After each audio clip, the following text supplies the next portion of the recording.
السلام علیکم، خوش آمدید۔ اگر آپ کو کسی سوال کا جواب آتا ہے تو 10 سیکنڈ میں کمنٹ کر کے ضرور بتائیں، ورنہ میں تو بتا ہی دوں گا۔ سوال: قبر میں انسان سے سوال پوچھنے والے فرشتوں کے نام بتائیں۔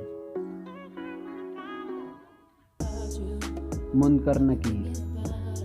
سوال: سورۃ توحید کس سورت کو کہتے ہیں؟ سورۃ الاخلاص کو۔ نبی صلی اللہ علیہ وآلہ وسلم کو کس سورت میں خاتم النبیین کہا گیا؟ سورۃ الاحزاب میں۔ انبیاء کرام کی تعلیم کا بنیادی نقطہ کیا ہے؟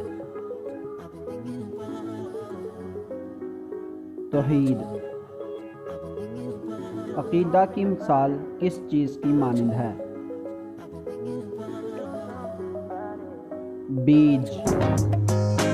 اگر آپ کو ہماری یہ ویڈیو پسند آئی ہے تو اسے لائک اور شیئر ضرور کریں۔ اللہ حافظ۔